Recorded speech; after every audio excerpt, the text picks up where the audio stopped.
Nous accueillons avec beaucoup de plaisir Gamal Abina. Il est avec nous par Skype depuis Paris. Gamal, vous êtes expert en questions internationales. Bonsoir, merci d'avoir accepté notre invitation.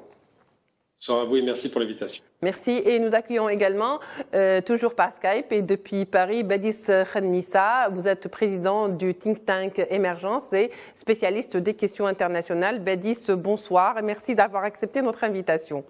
Bonsoir, c'est toujours un plaisir. Alors, pour rentrer dans le vif du sujet, aujourd'hui, il faut dire que les non-alignés est un concept qui ne date pas d'aujourd'hui.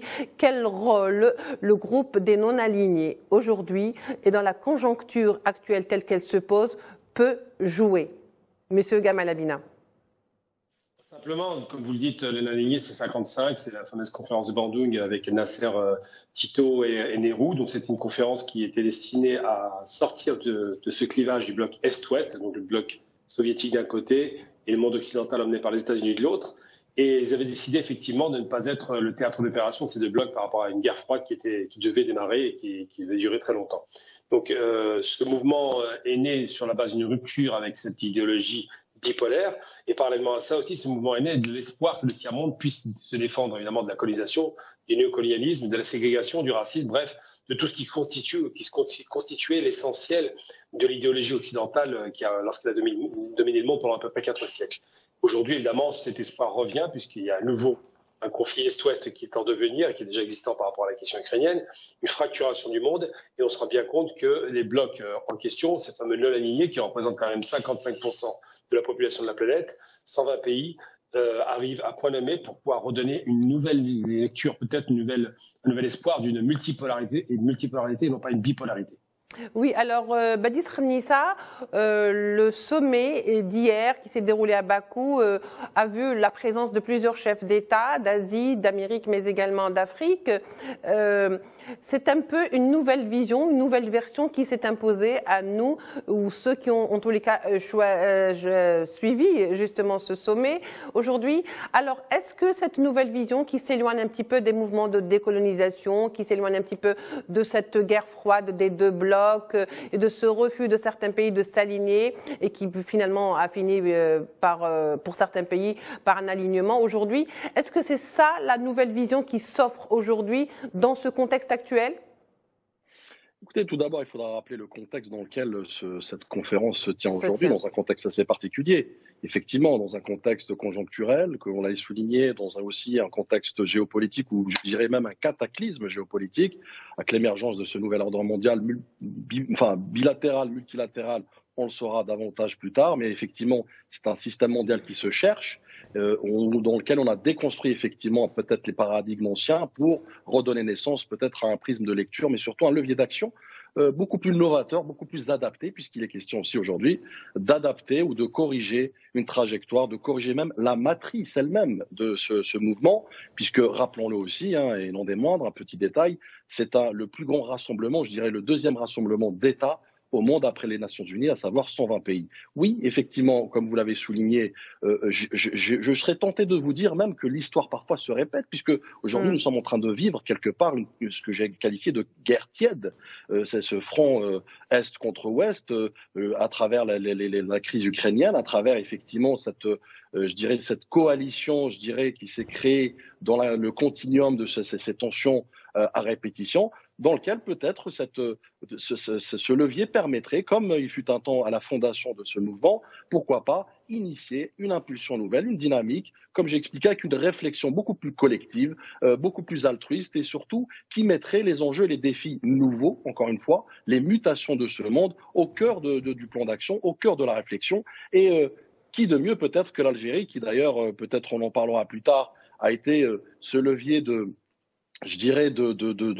conscientisation de ce mouvement à travers le discours tenu par le Premier ministre et le discours du Président de la République. Donc voilà, cela, bien évidemment, est en adéquation avec effectivement les dangers qui guettent aujourd'hui, à savoir ces crises multidimensionnelles, ces crises aussi latentes parfois, qui aujourd'hui devraient être un peu le cœur du sujet, en tout cas du débat au sein de ce mouvement. Après, vous parliez justement de peut-être la genèse de ce mouvement. Rappelons aussi que l'Algérie, dans cette équation, le mouvement des non-alignés, est un segment, je dirais, indissociable de son capital historique, voire même il s'inscrit d'une manière intrinsèque dans son ADN. C'est vous dire qu'effectivement, aujourd'hui, il est question, et je me réjouis de voir le titre de votre thématique, c'est peut-être une conférence, en tout cas une nouvelle dynamique qui devrait être sur le thème absolu, celui de la renaissance, celui de peut-être aussi la relance multisectorielle, multidimensionnelle, avec une réflexion, encore une fois, pragmatique, une réflexion collective.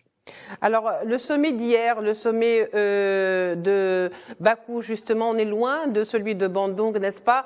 On est d'ailleurs très loin. Est-ce que le sommet de Bakou aujourd'hui offre une nouvelle vision de ce groupe de non-alignés? Je ne dirais pas une nouvelle vision, mais en tous les cas, une nouvelle optique pour remettre le groupe des non-alignés au goût du jour. Et le goût du jour, c'est un petit peu aussi le conflit en Ukraine, Gamal Abina. Alors, il y a plusieurs éléments. D'abord, les non-alignés ne sont pas morts avec la chute du mur de Berlin. Ils se sont largement, évidemment, un petit peu étiolés, puisqu'on a eu le sentiment que le monde devenait totalement occidental, totalement ultralibéral ou libéral.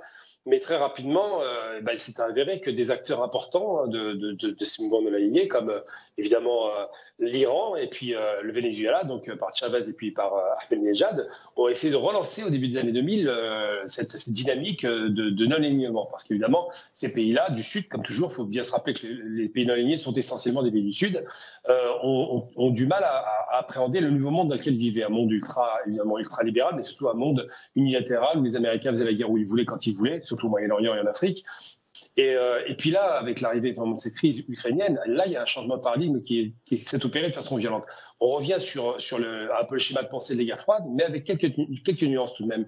Parce que on se rend bien compte qu'en 92, par exemple, la Chine rejoint les membres non pas en tant qu'acteurs directs, mais en tant que membres observateurs. Et en 2021, l'année dernière, donc il y a 2 ans pour être précis, eh bien c'est la Russie qui l'a rejoint. Donc la Russie qui était censée représenter le bloc de l'Est.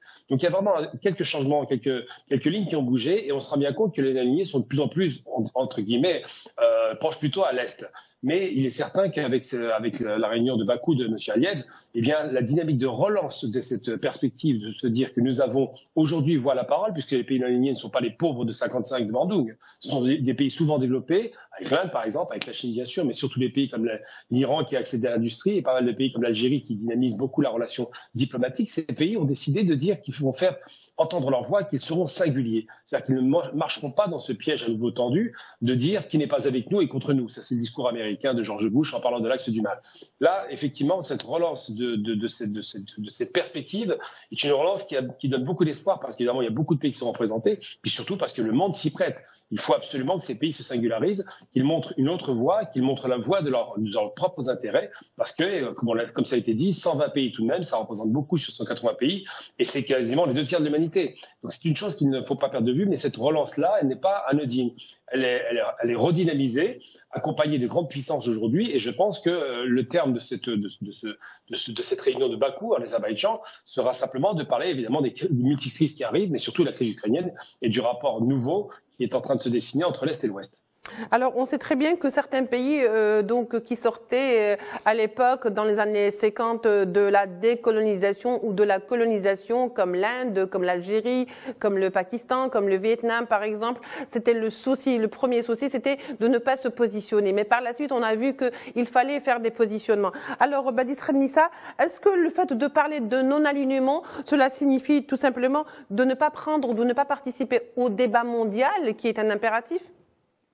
Et pas du tout, justement, parce que je pense que là aussi réside une question fondamentale qui est celle de la pédagogie. Aujourd'hui, je pense qu'il faut inscrire effectivement, je dirais, l'orientation ou le concept, ou même, je dirais, le leitmotiv de ce mouvement qui est celui de la neutralité absolue. La neutralité ne veut pas dire le parti pris. La neutralité signifie effectivement la préconisation ou privilégier la paix, privilégier le débat, privilégier le dialogue, privilégier aussi la médiatisation, et notamment aujourd'hui avec le conflit que nous sommes en train de vivre, qui a quand même des conséquences assez importantes et qui peut-être permettrait effectivement d'avoir une espèce de médiation intelligente, médiation pragmatique, mais surtout une médiation objective qui est en adéquation avec les conséquences et les défis.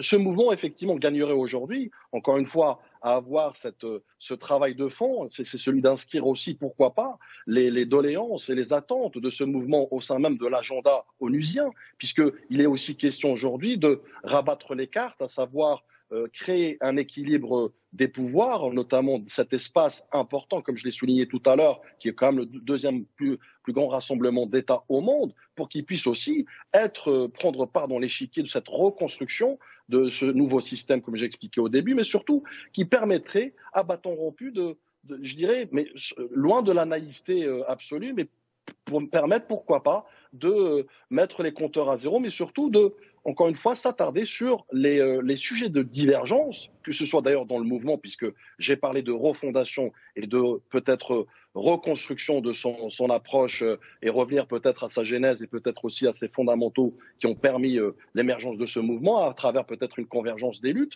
une convergence des vues aussi, puisqu'il est question de s'accorder sur les visions, mais surtout sur les perspectives d'avenir commun qui soient d'ailleurs au sein même de ce groupe, mais au sein même du monde, puisque à l'ère du ultra-capitalisme, le monde est devenu un village. Donc, c'est beaucoup de sujets, effectivement, de mon point de vue, très importants qui devraient être inscrits d'abord en interne dans ce mouvement, à savoir aussi lutter contre les disparités, puisqu'il est là aussi les questions de cette inéquité face au développement durable de certains pays, puisqu'aujourd'hui, il y a même une disparité au sein même de ce mouvement, et d'ailleurs l'Algérie appelle de ses vœux, à travers le président de la République, pour permettre d'avoir un peu plus d'altruisme, de solidarité, d'entraide entre les pays qui ont amorcé cette trajectoire de développement et certains pays qui sont en voie de développement, qui sont en phase ou souhaiteraient effectivement amorcer. Donc il faudrait baliser ce chemin communément, collectivement, bien sûr versus les autres acteurs, puisque nous ne vivons pas à côté du monde, mais avec le monde. Donc ce mouvement gagnerait aussi, comme j'ai expliqué, à pourquoi pas aussi, je dirais, peser de tout son poids dans cette équation dans laquelle il tient compte aux certaines puissances qui ont un certain monopole sur le monde. Alors dans ces cas-là, si je comprends bien, M. Badisra-Nissa, ce concept du non-alignement n'a jamais été autant d'actualité qu'il ne l'a été par le passé, n'est-ce pas, Gamal Abina? Tout à fait. Il faut noter, vous avez entendu mon prénom évidemment, Gamal, qui fait référence à Gamal Abdel Nasser. C'est important de rappeler que le non-alignement, c'était avant toute chose un mouvement de soutien à la décolonisation. Et d'ailleurs, en 1955 à Bandung, ils se mettent d'accord tous autres qu'ils sont, Nasser, Nehru et tous les grands leaders du tiers-monde, pour soutenir la lutte d'indépendance de l'Algérie. C'est fondateur parce que ça donne déjà une ligne de lecture qui dit que la plupart des pays colonisés doivent être non seulement libérés, mais en plus intégrés à ce mouvement non-aligné, et c'est le cas aujourd'hui. Donc oui, le monde a besoin de l'alignement pour deux raisons. D'abord, pour ne pas tomber dans la psychose nucléaire ou des guerres à tout va, puisqu'on l'a bien vu avec la présence américaine pendant 30 ans, c'était que ça. Et puis surtout, pour se dire que la singularité du Sud, c'est des pays qui sont en développement, qui certains sont déjà développés, comme l'Inde, par exemple, qui est assez développée pour le coup, l'Iran, qui est très développé. Donc ces pays-là sont des modèles pour d'autres pays, et surtout de ne pas tomber dans le piège du néocolonialisme. Ça a été défendu à l'époque par le président Wahid Boumediene, qui disait qu'on ne doit pas tomber dans le néocolonialisme économique et qu'il faut tout faire pour que ces pays aient accès à leur propre production de richesses industrielles, agricoles et autres. Et donc oui, le monde aujourd'hui s'est fracturé en deux, on le voit bien, c'est très évident. C'était accéléré avec cette crise en Ukraine, et surtout, on se rend bien compte que les non-alignés ne sont pas du tout alignés sur la position américaine. Ils ne disent pas qu'ils sont pro-russes, ils disent qu'ils ne veulent pas être engagés dans ce conflit. Et ils le font très bien. Et cette question qui se pose aujourd'hui, c'est de savoir est-ce que les non-alignés vont peser d'un poids certain, à l'ONU c'est le cas, mais sur un plan géoéconomique, pour pouvoir faire pression sur les pays qui effectivement ont plutôt des velléités guerrières, ou s'ils vont rester observateurs neutres, ce qui n'est pas le cas aujourd'hui, mais est-ce qu'ils resteront, sachant effectivement que ce conflit pourra peut-être perdurer, on ne le sait pas, sachant surtout que le pays hôte de l'alignés est un pays qui faisait partie de l'ex-bloc de l'Est, il ne faut pas l'oublier. Donc les alignés se sont affaiblis pendant quelques années à cause de la chute de l'Union soviétique, et puis se sont raffermis depuis une dizaine d'années, maintenant surtout avec la crise ukrainienne, dans l'espoir peut-être de donner une voie nouvelle à ces pays qui de toute façon ne vont faire que se renforcer avec les années. C'est des pays en devenir, c'est des pays qui ont un poids de plus en plus prépondérant, qui ont un poids numérique considérable, il ne faut jamais le perdre de vue. Donc c'est des pays qui demain vont certainement donner le là. On se souvient évidemment de grands leaders qui ont été assassinés, mais on se rappelle aussi qu'aujourd'hui, il y a d'autres leaders qui ont pris la place et qui vont certainement faire entendre leur voix en espérant un monde plus équilibré. Oui, Badisra-Nissa, comment, selon vous, les pays des non-alignés peuvent se positionner ou prendre même parti, sans prendre parti plutôt, et parvenir dans tous les cas de figure à se frayer d'abord un chemin, une place, une voie au concert des nations, c'est-à-dire être pris en considération leurs revendications, leurs occupations, sans pour autant avoir à se positionner, comme je le disais au départ, et sans non plus être mis à l'écart.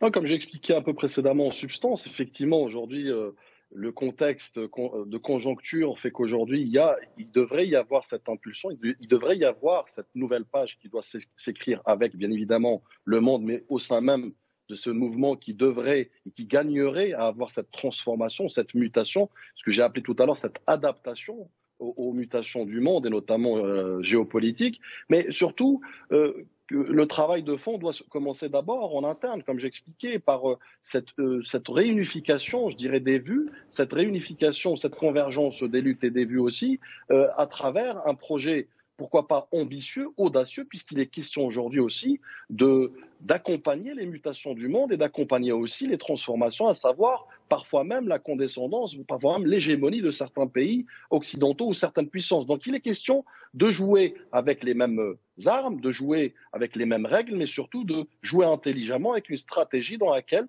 tous ces pays devraient encore une fois bannir ou peut-être lutter contre ce que j'explique tout à l'heure, cette injustice face au développement lui-même, puisqu'il gagnerait aussi à apporter une certaine valeur ajoutée à certains pays membres de ce mouvement et qui renforcerait, consoliderait à terme, in fine, ce mouvement qui, encore une fois, doit peser de tout son poids dans l'équation mondiale. Une équation, encore une fois, comme j'expliquais, qui se cherche aujourd'hui, qui se dessine, qui se réécrit. Pourquoi pas à ce mouvement de le faire avec certainement des pays leaders nés comme l'Algérie, qui impulsent une dynamique, qui font foi d'une certaine locomotive relativement parlant, et qui de mieux que l'Algérie, comme j'expliquais tout à l'heure, qui a une certaine expérience. Moi, vous savez, je m'attarde sur le discours, encore une fois, qui a été tenu par le Premier ministre, le discours du Président de la République.